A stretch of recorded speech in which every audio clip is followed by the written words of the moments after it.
Me start recording. Hello, everybody. My name is Jana Weiss. I'm the Student Life Coordinator for Houston Community College Online College. And we have two wonderful guests here with us today to talk about understanding the job hunt process. We're collaborating today with Felicia Young, who is the Regional Coordinator from Family Scholar House. She'll tell you a little bit about it later. And Tanisha Marshall, who is an HR consultant for Family Scholar House. Welcome, ladies. Thank you for coming today and hosting this. Thank you, Jana, for the invitation. We are excited to be here. I am Felicia Young from Family Scholar House. At Family Scholar House, we support students with a myriad of wraparound services that makes your life a little bit easier. Tanisha is an HR professional who is going to be chiming in today. We have a full hour worth of stuff to talk to you about. So I don't want to prolong this any longer. I am going to share my screen, but before I do, while I'm going through the slides, you will see me off camera most likely, and that is because I'm going to be on the slides, right? So there will be different opportunities throughout today for us to engage and chat amongst ourselves. If you have any pressing questions, go ahead and put them in the chat. Janet is going to monitor the chat for us. At the end, we're also going to have a conversation and question and answer section as well. And so this should be a lively sort of event for today. All right. Without further ado, I am going to, give me just a second. I am going to share my screen. I think I'm going to share my screen. Let's see. Perfect. All right.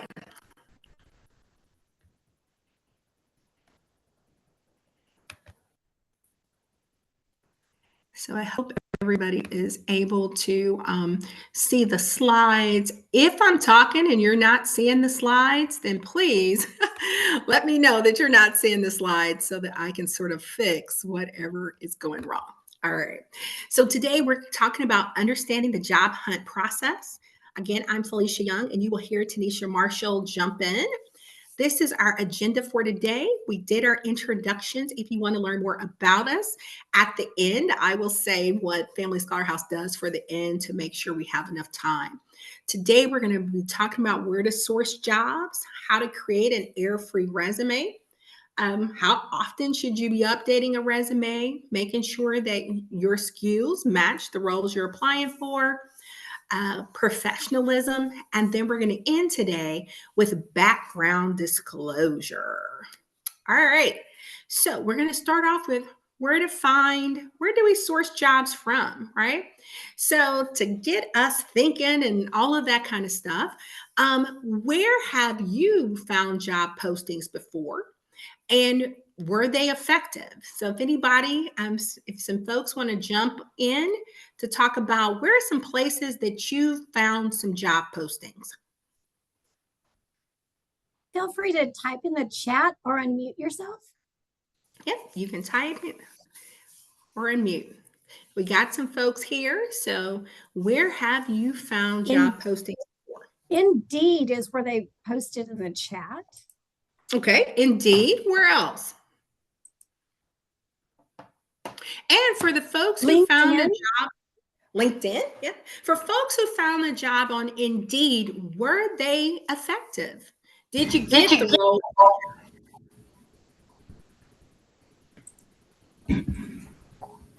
Okay.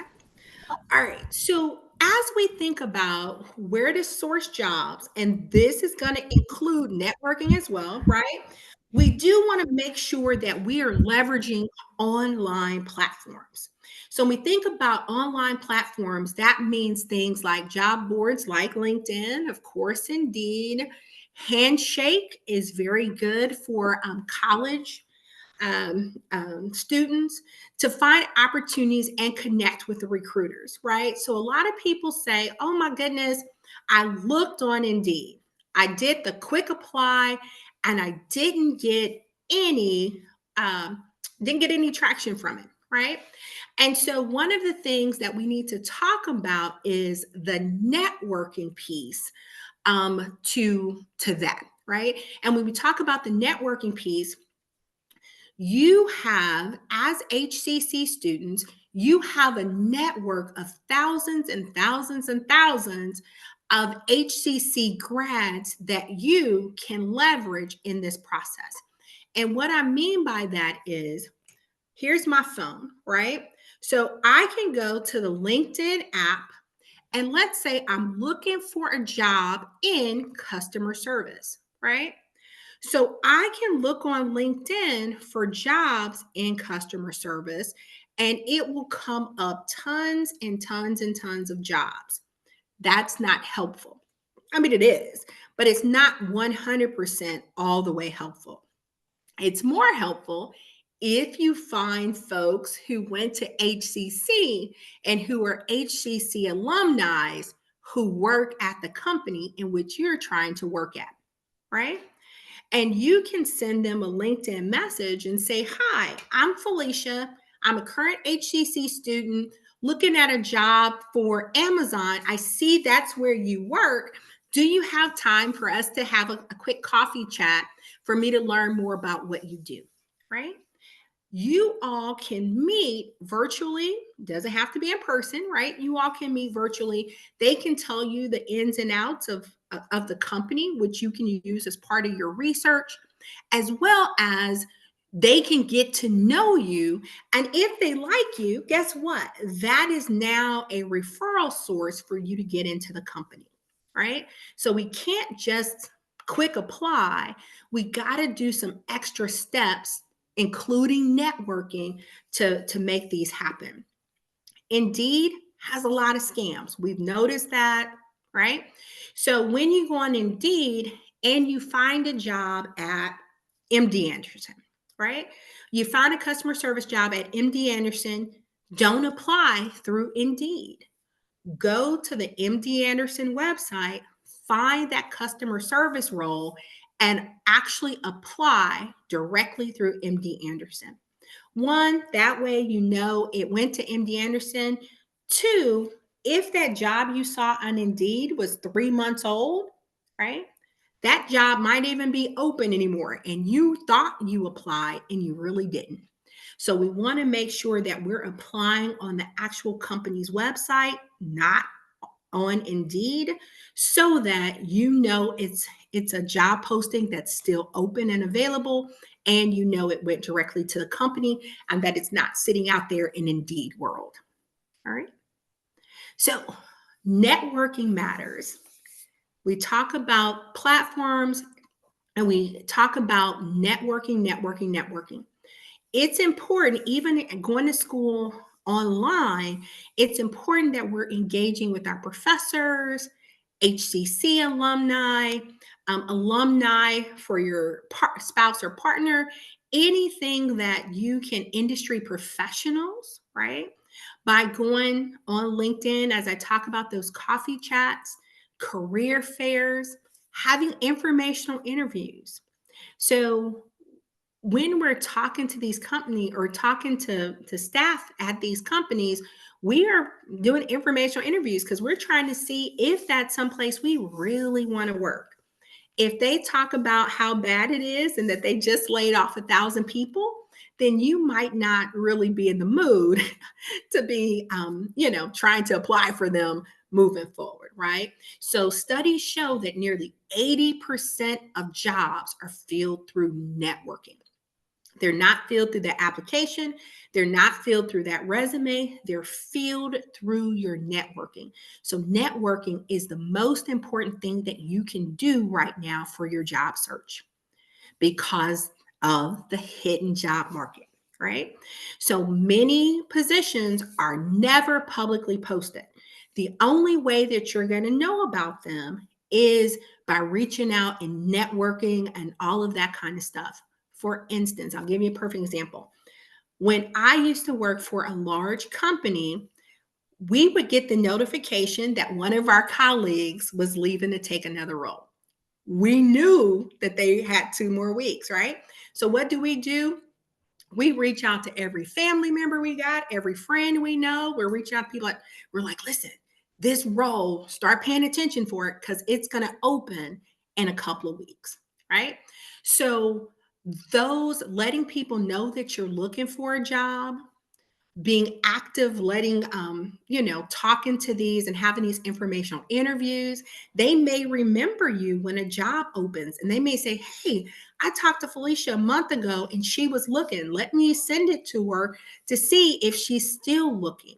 So that hidden job market, a lot of them are filled before they're ever publicly posted. All right. Any questions about that first slide? Okay. So, how comfortable are you with networking? If 80% of the jobs come from networking, how comfortable are you with networking? And you can put it in the chat if you're shy and, don't want to speak out loud, right? But what challenges do you face with networking? Are you an introvert, right? Do you not know where to start? Um, what's one way that you could expand your network today? How can you reach out to a person today to start expanding your network? I want you to start thinking about these sorts of things to help us in this job search. All right. So now I want to, so we've start looking at jobs and we're networking and we're going to apply for a job. Now, in the HR world, one of the things that's important is we need to see mistake-free resumes. So, how can you create a mistake-free resume? So, this right here is Christina Jacobs' resume, right? Found her online. She is my example. When you look at it, you sort of see, Christina is a customer service rep. She got some experience, so on and so forth. But there's nothing about her resume that's standing out. So we call this resume the non-achiever. So when you look at your resume, right, we want to make sure that you do these 3 things. One, we want to make sure that you tailor your resume for each of the jobs you're applying for. I know people say it all the time, I apply for 100 jobs a week. I can't do that. Yes, you can.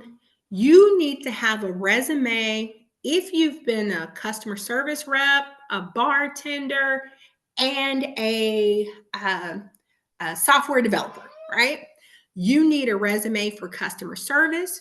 You need a resume for just the bartending roles you're applying for, and you need a resume for software development. So you need a resume for the field in which you're applying for. And you can use the job description for the role to align your keywords. If in that job description it keeps saying things over and over, this is what they're looking for, then you need to make sure that your resume has some of those keywords in there. And we want to make sure that you're showcasing all of your relevant skills. Customer service is different from bartending, and that's different from software, right? So in your customer service rep roles, you want to showcase all of your relevant skills around customer service. And we don't want to start confusing the 3 because we're going to muddy up the resume. So make sure your keywords and your relevant skills are for the roles that you're applying for. Recruiters spend about 6 to 7 seconds scanning a resume. They're looking to see what kind of quantifiable results. So remember, Christina was the non-achiever, right? Because they were looking for some quantifiable results. So you got to highlight your achievement, not just your duties. You want those keywords, relevant skills, and highlight achievements. We want to see that you increased sales by a certain percentage, or that you led a team of so many people, or and it could be at McDonald's, right? You were a team lead of 3 people.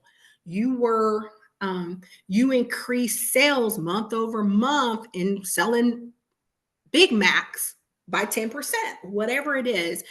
People want to know what you did in quantifiable ways. Then we want to make sure that your resume is concise and readable. No one needs a 6-page resume unless you're applying for the government, right? So you want to make sure that in a page, no more than 2, in a real clean format. This one that's showing, this is a 1-page resume. So use use professional fonts, not the calligraphies and all of that kind of stuff, right? Your Times Roman, your Georgia, your Arial, something in that family, bullet points. And then 1 page is ideal for a new graduate, right? Once you get that associate's degree, 1 page is absolutely fine. Once you're 10, 15 years into your experience, you're going to go into that next page then. But your resume is the first thing that they see about you, and it's super duper important, right? So thinking about the non-achiever, thinking about tailoring your resume for each job, highlighting achievements, not just your duties, and making sure that it's concise and readable. What changes, thinking about your resume, what one change could you make to improve your resume today? If somebody wants to come off of mute, I'd love to hear a voice. Otherwise, is there something that you can put in the chat? What is one change you could make to improve your resume today? We do have a question in the chat that doesn't have to do with the change, but it does highlight what to put on your resume. So the question is, what if the position I'm applying for, I don't have enough experience that they are looking for, like they want to go from legal field to a medical field? Okay. All right. So, couple things. One, do you have the transferable skills? And when I talk about transferable skills, sometimes we're in a field and we're bored with it or we're burned out with it and we want to just pick something else, right? I'm in the nonprofit field.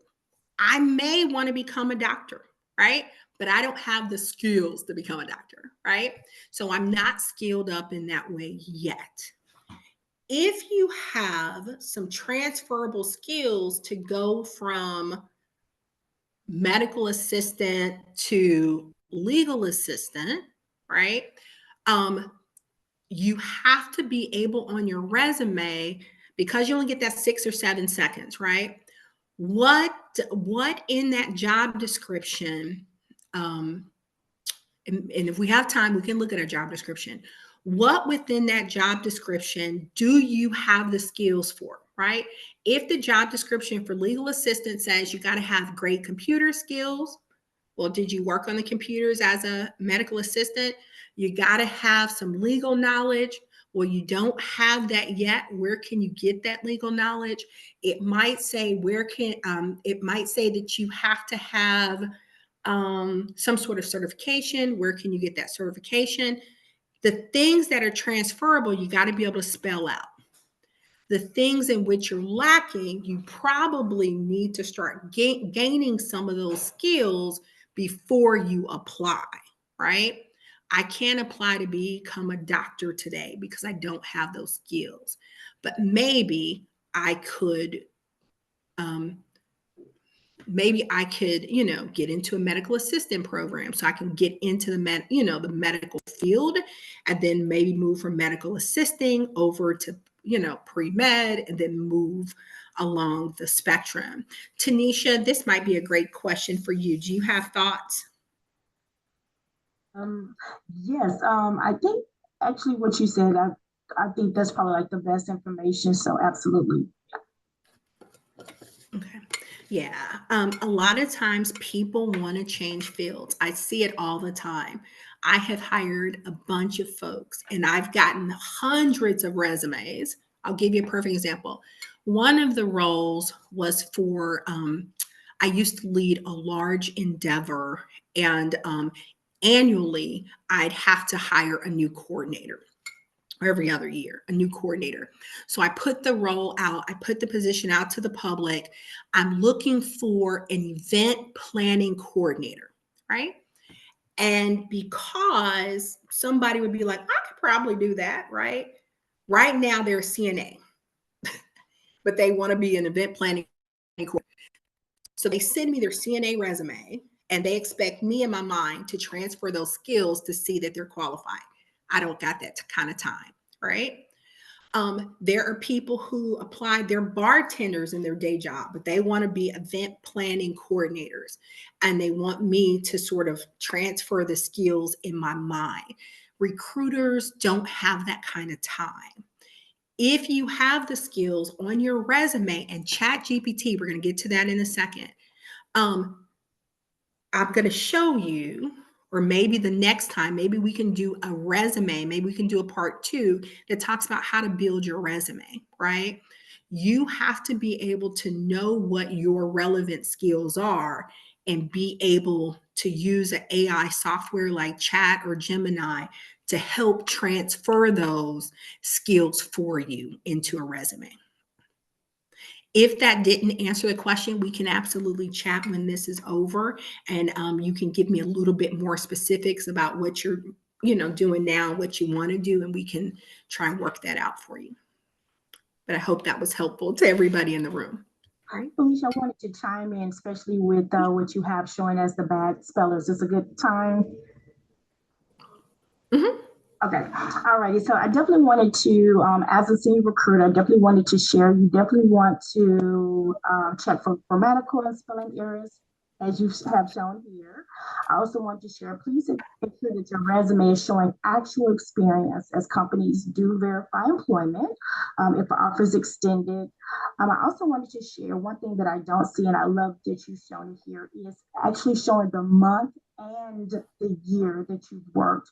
Some people will just put 2020, but not the month that they started, and that's very important.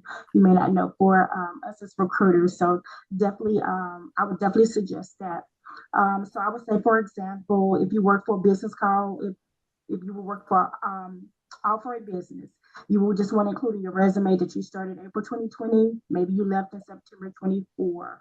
Another thing I wanted to share, definitely use chronological order, but you always want to put your most recent work experience first. That's going to be the first thing we're looking for, not flipping through, trying to find, what's the most recent position you had. And then last but not least, what I want to share in this little time, during the interview, you definitely want to explain any work gaps. Now you don't have to go into extreme specifics, but if it was like, hey, I took off so I could, further my education, or took care of an ailing parent, just kind of want to leave it there. But you do want to be able to explain it as well. Okay, I'm done, Felicia. Just wanted to share that tidbit. Absolutely, absolutely. All right. So the bad speller, right? I have gotten enough resumes in my time, right? For people, they're like, they may have been qualified, maybe, but there were some things about their resume, like this one, the bad speller, right?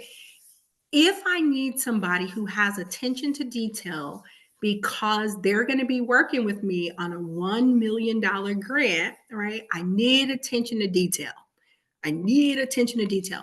But then when they send their resume, some of the words are misspelled because they didn't take the time, that attention to detail, to make sure that their words were spelled right, right? So on the second one, responsible for severing guest. And then this second one, forested enjoyable event atmosphere, right? For some people, it's like, oh, that was no big deal, but you never know why they're asking for the things that they're asking for. All right. My screen is still showing you guys, right? I want to make sure. Yes, it is. Perfect. All right. So in this resume, there are some mistakes in this resume. So when you look through it, and I wish I could blow it up a little bit more, But just real quickly, as you're going through the resume, there are some things that become noticeable, or hopefully, excuse me, they become noticeable to you, right? And so people send these kind of resumes in, and then they wonder why nobody calls. Sometimes it's about what you sent in. And I hear people say, well, I did my resume on Indeed, so it should be fine. I use that Indeed resume for everything. Just because it was built and created in Indeed doesn't mean that you didn't have to go back through and figure out all of the things around, like the font, figuring out things that should be bolded and things that shouldn't be, working on the so under work experience, that Boston Art Gallery, all of the, oh goodness, what do you call it? All of the, oh Lord, all of the things are out of place, right? So Boston Art Gallery is to the right. Fancy Restaurant is bolded. Camp Wilderness is all the way to the left, right? Sometimes people create things in Google Docs, or they created it in Indeed, or they created it in some template site. And it's created, but you got to go back and make sure that everything is lined up and the things that are supposed to be bolded are bolded. Make sure that everything, see, this is the good version. So that was the poor quality version. And this is the exact same email in what they call a good resume, right? So the things that should be bolded are bolded. Everything has the different bullet points. Her skills are highlighted. She added some volunteer and community service experience. The education is there, along with some awards and some extracurricular activities that she completed. So this is what's considered an ATS friendly good resume. So, how can we create those mistake-free resumes? We want to make sure that you proofread it multiple times. And not only you, but because you created it, maybe ask a mentor or a professor or a friend to review it to make sure that there aren't any mistakes that they can find, right? You can also use tools like Grammarly. Grammarly can help you proofread your resume for you and let you know where the mistakes are. Some of the common errors is, of course, inconsistent formatting, like we talked about, typos, overuse of jargon. Sometimes we use the same words over and over and over, right? And that overuse is just as bad as not using anything at all, right? And then be honest and accurate. As Tanisha said, right? Don't over exaggerate or do not exaggerate your skills or your experience. If your experience is in customer service, that's great. If your experience is, if you've never had a job before, right? Don't exaggerate it based on what you think you might be able to do. Highlight the skills that you have, the experience you have. Using volunteer service is always good because recruiters verify that information. If you don't have the experience, go get it through internships. Go get it through volunteer opportunities. Go get it through joining a nonprofit board. Go get it through your work study, right?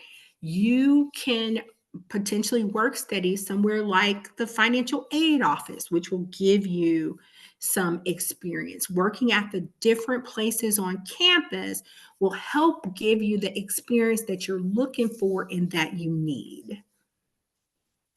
We do have a question. Yeah. Mm-hmm. How much is too much on a resume in regards to volunteer work? I'm going to have Tanisha chime in a second, but I think from my experience, If the job is a customer service rep, whatever volunteer experience you have around customer service, use that. If the job is around customer service, but you've helped do, you fed dogs and you did all of these other things, don't include it unless it's necessary for the job. Unless you can make a true point as to why it gave you some transferable skills to use for that particular, I wouldn't necessarily use up my resume. What's the word? My resume, time, right? For by using a lot of different things. Tanisha, do you have a thought on that? I am so sorry to interrupt. I got excited. I'm sorry. So yes, so Angel, yes, I would say the same thing that Felicia said. If it somehow goes with what you're looking for, the position you're applying to, and you see a reason that it could fit, maybe. If you're just like, hey, this is just something great I've done to volunteer, I would say maybe at the very bottom of the resume, if you have the space for it, maybe you can maybe add one or two. But like Alicia said, it's not something you necessarily need to put on your resume unless it matches the position that you're applying to. I hope that helps in some way.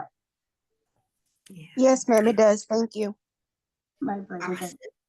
Awesome. All right. So we've created this error-free resume. Now we need to know, how often do we update that error-free resume that we created, right? So every 3 to 6 months, we need to be looking at it and updating it. Somebody sent me their resume the other day that hadn't been updated since 2018. 2018, right? A lot of stuff has happened in 7 years, right? So we want to regularly add new experiences, take off some things. When we first start off, we might need everything that's on there, right? But after you've gotten some more experience or some more certifications and your skills start to reflect your professional growth, we want to start looking at and updating and changing our resume as we need, right? No more than 6 months. If you have some fresh experience in 3, do it in 3, but no more than every 6 months, because we want to, even the way resumes look changes, right, from year to year, right? So we want to stay current on all of that, as well as we want to stay current with industry trends. That includes different kind of technologies. If you took a new class, right, on cloud development or something like that, right, we might want to add that now. Different methodologies, emerging skills in your field.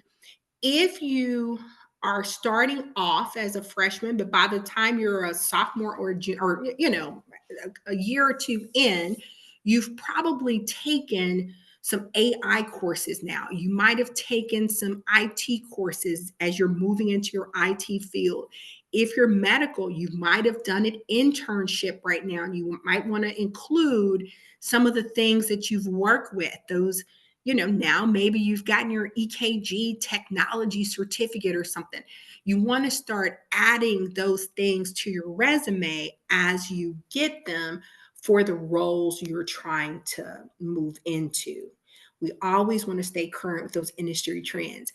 If you don't know what those industry trends are, those job descriptions will start telling you, because you'll start seeing in the IT field, they're all going to be asking for, they may like data analysis.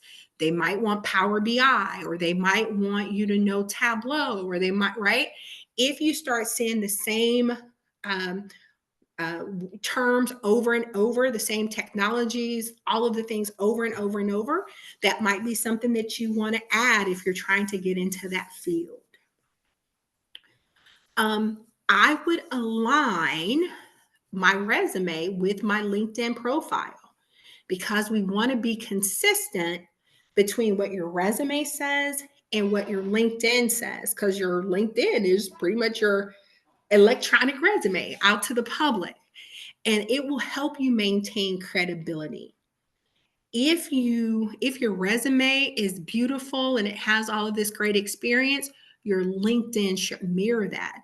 And recruiters very often reach out to folks based on what they saw on the LinkedIn profile. And so we just want to make sure that it's consistent between the two. And then some people update their LinkedIn and never update their resume, right? And we don't want that either. We need some consistency between the two. Tanisha, do you have any thoughts around updated resumes or anything? You're on mute. So sorry. Yeah, so you're definitely saying the right things about how often to update the resume. Again, I'm echoing, but it's just because it's the truth. Just make sure that you're paying attention to the job description and the job title that you're applying to. And make sure that resume, as you said, is in alignment with that. LinkedIn, definitely agree with what you said. I would definitely say also the picture that you have on LinkedIn appearance. We do as recruiters and then also as managers take a look to make sure it aligns with what's on your resume as well. So I would definitely say no. Awesome. Thank you. All right. So earlier I talked about how to help you get this magnificent resume, right? ChatGPT is your friend, right, for assistance with resume optimization. Use ChatGPT for your resume phrasing, but of course, right? And when I say for the phrasing, you have your experience, right? You can't change your experience, and you know what the job description says.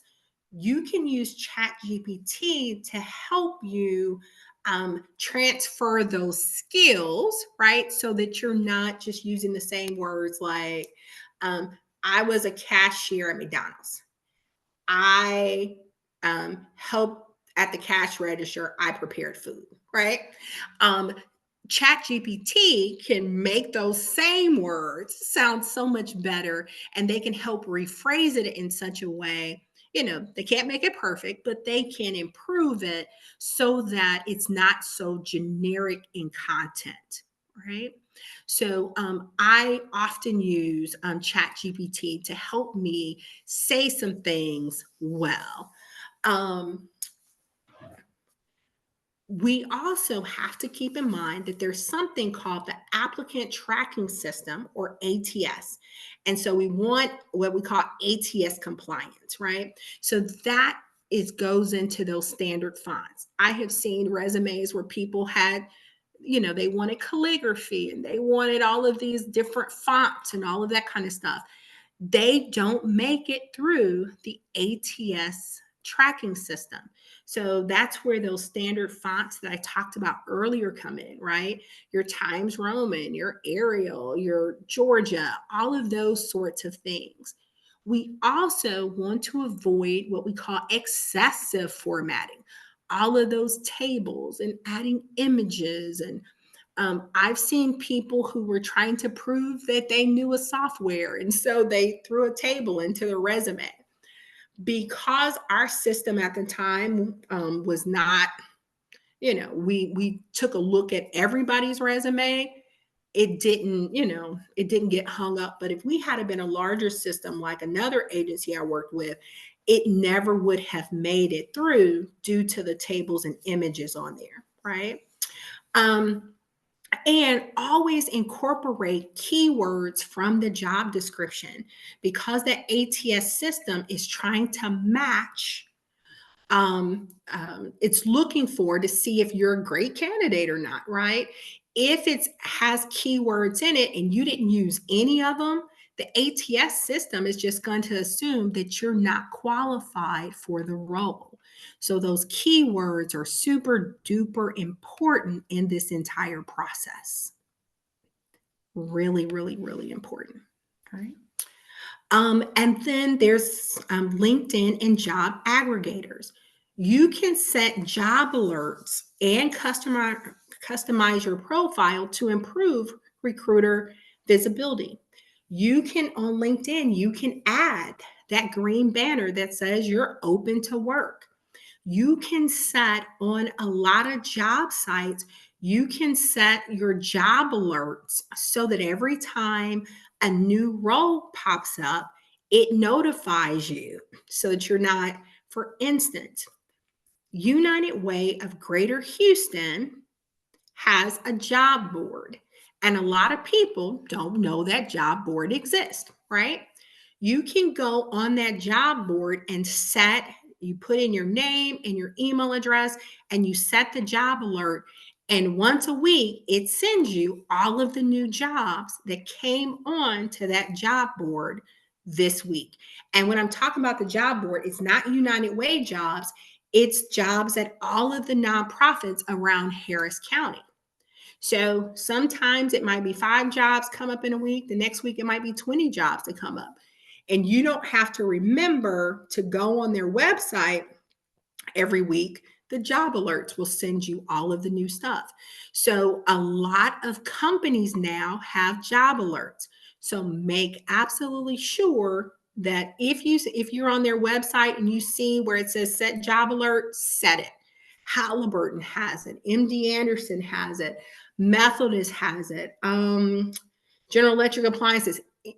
More and more and more companies are allowing you to set those job alerts, and I would absolutely set them. All right, any questions or comments so far? None that I'm seeing. Okay, all right. Okay, so another thing, and this sort of goes to that question that was answered or that was asked earlier, right? What about my skill sets, right? Everybody wants to apply for roles, especially, and we're going to talk about that later on too, but we want to make sure that your skill set matches the role that you're applying for. You need to be able to identify what are the required skills in that job description. One, you got to make sure you got those required skills at minimum, right? Or at least 80% of them. And then you need to be able to highlight them in your resume and on your cover letter. Some companies still want cover letters. So don't forget that cover letter. So identify the skills that you have, identify them against the job description, and then make sure that they're highlighted in your resume. There's also opportunities for continuous learning. So when we talked about earlier, somebody says, what if I want to change to another field, but I don't got the experience, right?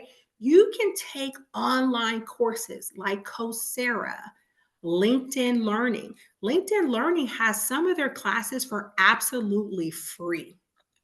And so you can use these kinds of online courses to build your relevant skills for everything that you don't know that you feel like you need to know.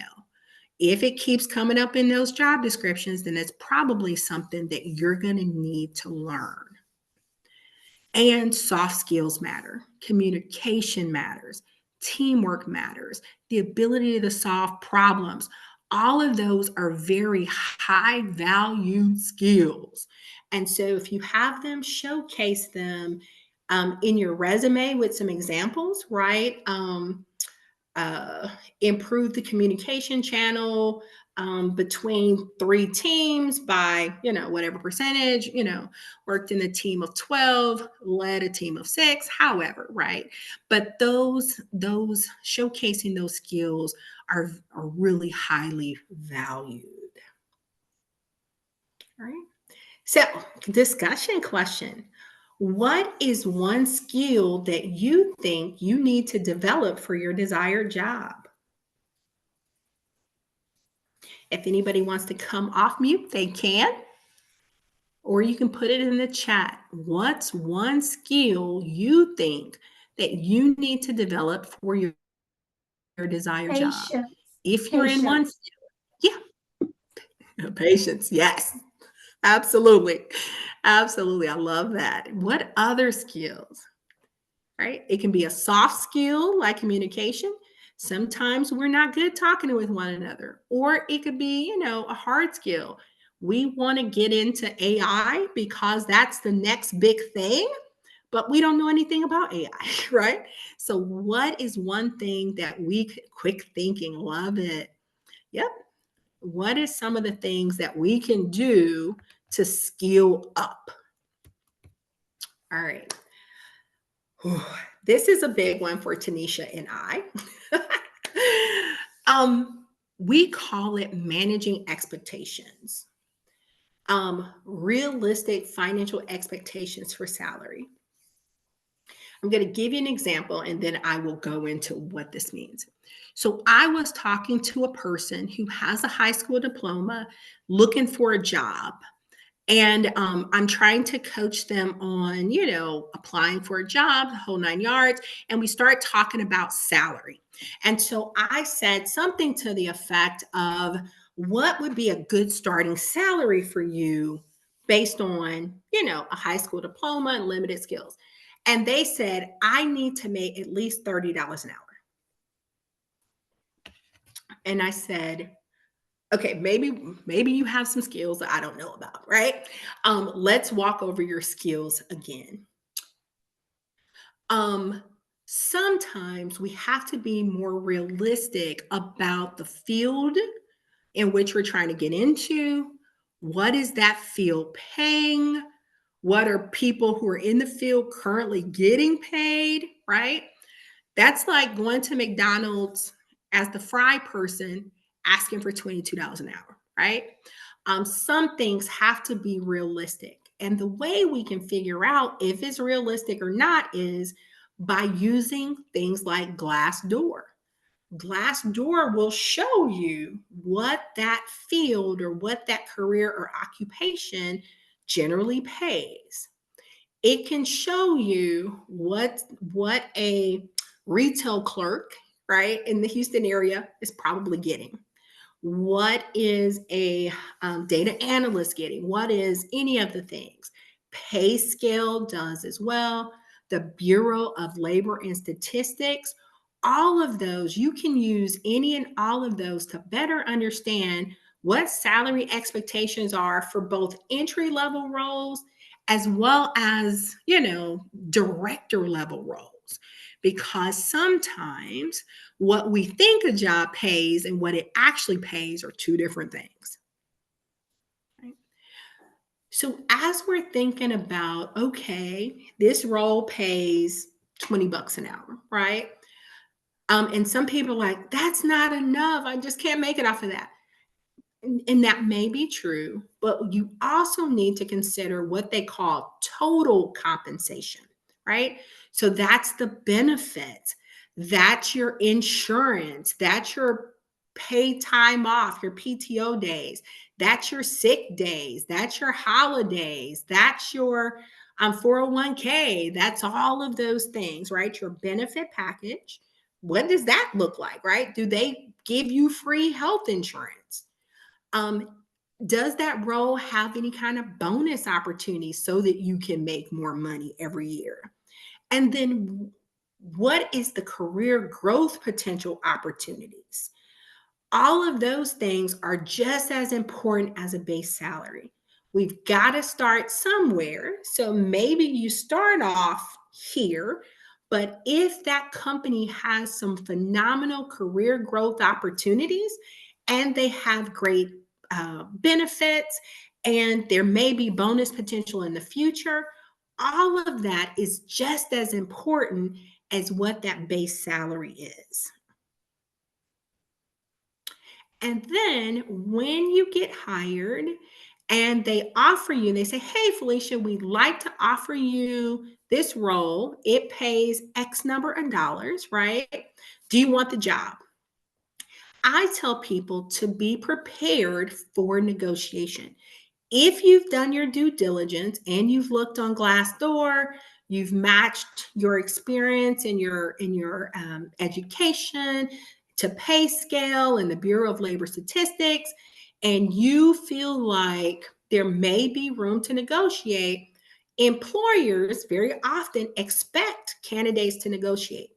Now, if they offer 20, you can't ask for 30. I mean, you can ask, but you're probably not going to get it, right? But if you say, most people in this field, based on, all of the research I've done, based on my experience, based on all of this, are really getting paid $24 an hour. Is there any consideration for 24, right? But you got to have the data to support your salary request. If you have it, the employer might say, give me 24 hours, let me see, right? But they will come back to you and tell you either yes or no.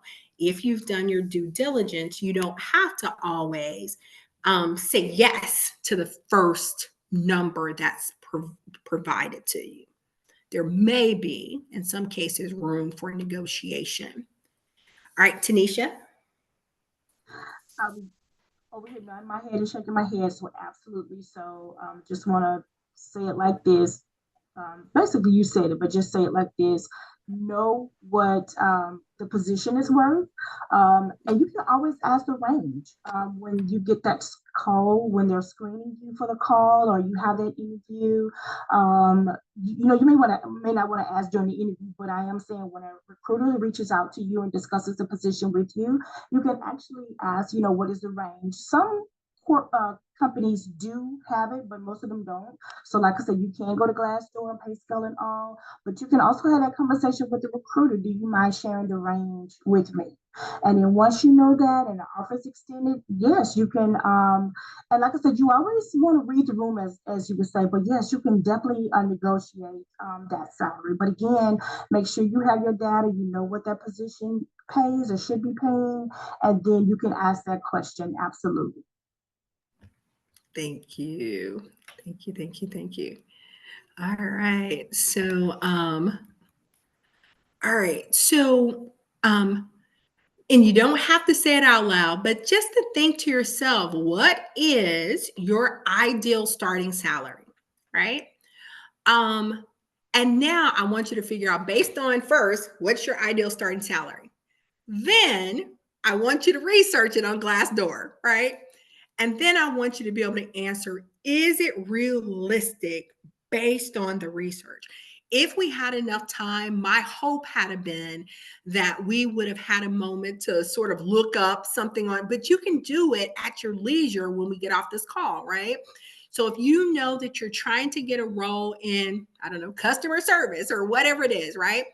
If you know that you're trying to get that role, look it up on Glassdoor and see if what you want is commensurate with what's out there being paid and expected. All right. So we definitely want to make sure. All right. A couple more minutes, and I think we have 2 more slides for you. Tanisha and I have seen that there is this sort of disconnect between what people feel is business casual versus what a company may feel is business casual. So we wanted to talk a few moments about dress code and what we call distraction-free zones. In terms of dress codes, make sure that you're dressing for success, right? We call it dress for success. Yes, there's an agency called Dress for Success. And so think about what does success look like, right? So business casual is the minimum for interviews, right? You're going to research the company culture to make sure that you are dressing appropriately. Some companies they don't even have business casual. They have professional wear. Some companies may do business casual. Some companies may have a more relaxed sort of culture. But for the interview, at minimum, business casual. And then as you research the company culture, then you'll know how to dress more appropriately when and if you get that job, right? So, when you're at the interview, right, even if it's virtual or in person, whichever one, there's etiquette, right, that we want to make sure that you're using when you're on this call, right? Maintaining eye contact, limiting distractions. I understand that your child may be there, but somebody needs to watch your child during that interview. Your child shouldn't be climbing up on your lap while you're in the interview. That is distracting to you. That is distracting to the interviewer. That dog that's so cute, but it's barking in the background. That is not, there's an etiquette that we want to make sure. Ensure a professional background. I've seen people interviewing in their bedroom, and the bedroom is a mess, right? We want to make sure that it's a distraction-free zone for everybody on the call, not just you, but for the folks on the call. And then social media awareness. Employers check online to see what you've been posting. And so make sure that your profiles are clean and professional. Clean and professional. And then this last slide is, I'm going to let Tanisha, because this is her, this is her, yeah. Yes, yes, yes. I see we're running out of time, but yes, background disclosure. So as I was saying earlier, it's not like you have to give a full, long, drawn out about what happened, but I will say be honest and upfront. Integrity is important. I have had people in past positions, we extended the offer, they were doing great, they had already put in their notice, and then a hiccup showed up on their background. And I tell people all the time, if you just told me, I could, go to the VP of HR, have a conversation. At that time, that company, there was a second chance company. And so they would be more than happy to work, but they have to be, you have to be forthcoming with anything that may be on your background. And like I said, you don't have to do anything long and drawn out, but you do want to be on those applications, or you have that conversation when you get to that point. You do want to be upfront. Like I said, if it's something major like a DUI or something like that, you want to be forthcoming with that information. There are organizations that will work with you if you're forthcoming. But again, once you put on that application, no, but it was really yes, then that becomes an issue. And unfortunately, they may pass you over for the position. Thank you, thank you, thank you. All right, yep. So know your rights, be honest, and background checks are common, right? So that was the end of our presentation, 159. We are phenomenal. All right, so what questions do you have for me or Tanisha before we bless you and release you about your day? One question we had at the beginning that we haven't gotten to address yet is how to deal with rejection in the job hunting process. Whew, okay. It's hard on us. Rejection is a part of the process, right? It hurts, and sometimes we can be embarrassed and we're mad and because we wanted that job. But we also have to recognize a couple of things. The first thing is not every job is for us. And even though we want the job, somebody else might have been a better fit for it. Whereas we might have needed 6 months to ramp up to do the job, somebody else might have been able to work to start, being productive the second week. Right. So you can always thank people. Yes, the rejection is redirection. You can always send a message and say, thank you so much, for the opportunity to interview. If you can provide any feedback, I would love to have it. Some employers will give you a little feedback. Some of them say we don't provide feedback. Before your next interview, always maybe do a mock interview with a friend, right? The more you interview, the better you get at it. If you haven't interviewed in a while and you didn't know the questions and you didn't know to use the STAR method and all that kind of stuff, right? You may not have presented as well as you probably coulda, woulda, shoulda.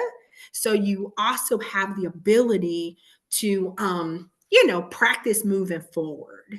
And so I believe that going on to YouTube, learning how to do the STAR method, practicing with a friend or a career Yeah. I think there was another question. I thought I saw How do it. you deal with work history gaps? Um, Tanisha may be able to answer that question a little bit better. Um, I used to be in HR. She's currently in HR. So I don't know if she can answer it. And if not, I can give what I say my speech and spiel is around gaps. So if there's a gap, I would, if you've done any volunteer work, right? There was a gap in my resume from when I was a stay at home mom, right? So we want to be able to answer that in the resume. If you did any kind of internships, if you were in school, you can put that you were a student during that time, right? You want to be able to explain the gap in some way. Um, when I came back into they asked me about my gap. And I told them I was a stay at home mother raising 3 children. And so, but I told them I was able to stay, skilled up because during this time I got a new certification and I was able to sort of tell them how I was still trying to stay, I call it economically sharp, right? They want to make sure that your skills didn't get stale while you were away.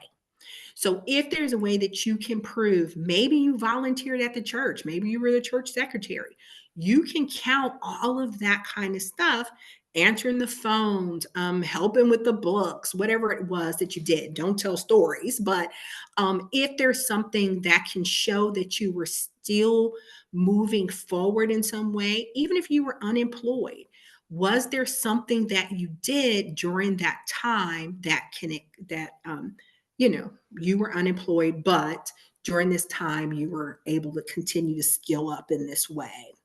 Maybe you were working with vocational rehabilitation. Maybe you were, as long as you can explain it, a lot of employers will. And I had a gap of about 4 years.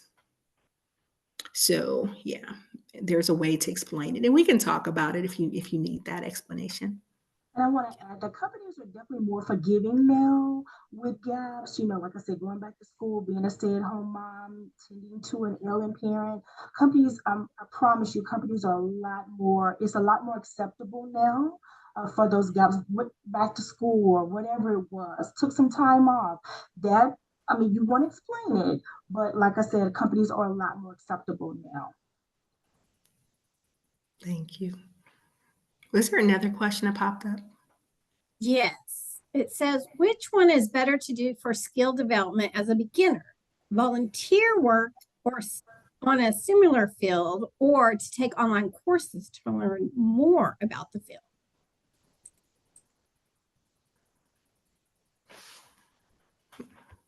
I have my opinion. I'm going to let Tanisha say hers.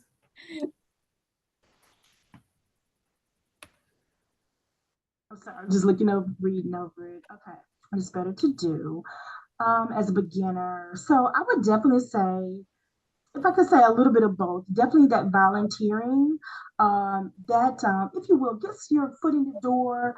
You start learning maybe the jargon, the words that's used, some of the skill sets that would definitely catch the attention of a recruiter or a manager that's looking for someone in that role. If it's possible to take an online course, that would be amazing as well. And I know you're like, well, which one is better? I would definitely say they both have their benefits. If you're unable to take that online course, that's okay. But that volunteering to get that hands-on experience, if you will, I would definitely say that would probably go a long way as well. Yeah, I was going to say volunteer work. Volunteering, you're actually working, right? You just ain't getting paid for it, but you're actually working. So you are skilling up. You are learning all of these new things that you can bring to them, right? While you were volunteering at the church as the church secretary, now you're working in Excel or, the mosque or wherever you are, right? If you're working for a nonprofit as a volunteer event planner, right? Now you have project management and career experience. There's all of these things that you gain through your volunteer work because it's work. It just happened to be unpaid work. but volunteering, you can definitely, make connections and so on and so forth. Networking. You may find, you may talk to somebody who's an alumni of HCC who works for a company you want to work for. Go on their website and see if they have internship positions or volunteer opportunities, or ask the person when you're having your informational interview with them, is there any ways that I can potentially volunteer at your company, or any of that kind of stuff, right? A lot of times there's always a way, whether it's a one-off volunteer opportunity where you come on a day and everybody's out there landscaping at a nonprofit or something, right? It gives you an opportunity to network and meet other people. But volunteering is always, to me, a great way to gain that experience that you're missing. What other questions do we have before I bless you all and release you? Okay. All right, Jana, I'm handing it back over to you. Right. Thank you. This was absolutely wonderful knowledge. Some that I wish I had when I was starting off. But I have put a lot of links in the chat. A couple of them are where you can get help if you don't have the right clothing to wear, career gear, and dress for success. They can help you get those interview outfits, professional outfits if you need them. They're wonderful. They're both wonderful companies that HCC works with.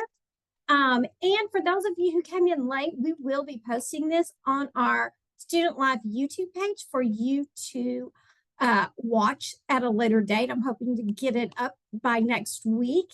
So, and I put that link in there too. And of course, please fill out our survey, get a chance to win a power bank.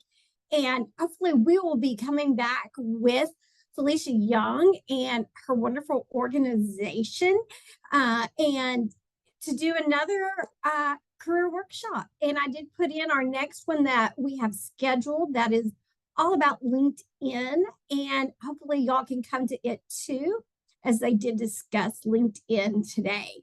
But thank you all for coming, and I hope to see you at our next workshop. Y'all have a great day. Thank you. Thank you all. Thanks, everyone. Thank you, everybody. Thank you.